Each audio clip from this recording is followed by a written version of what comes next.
amb un penal.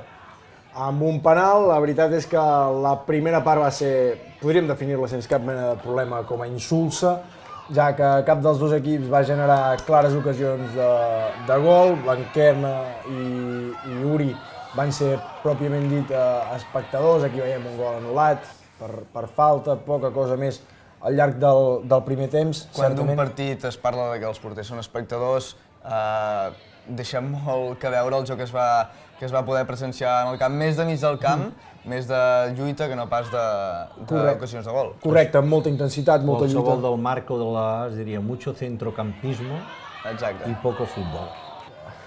En fi, nosaltres som millors que aquesta gent, no sé ben bé qui són aquests del Marca que dius tu, però com veia, aquí veiem al minut 71 un penal que llença Coro, però que falla, i finalment seria José Salas l'encarregat de recollir l'esfèrica i marcar l'únic gol del partit, 0-1, favorable al Farners, que es retroba amb la victòria, i s'ha de dir doncs, que el desgast físic d'entre setmana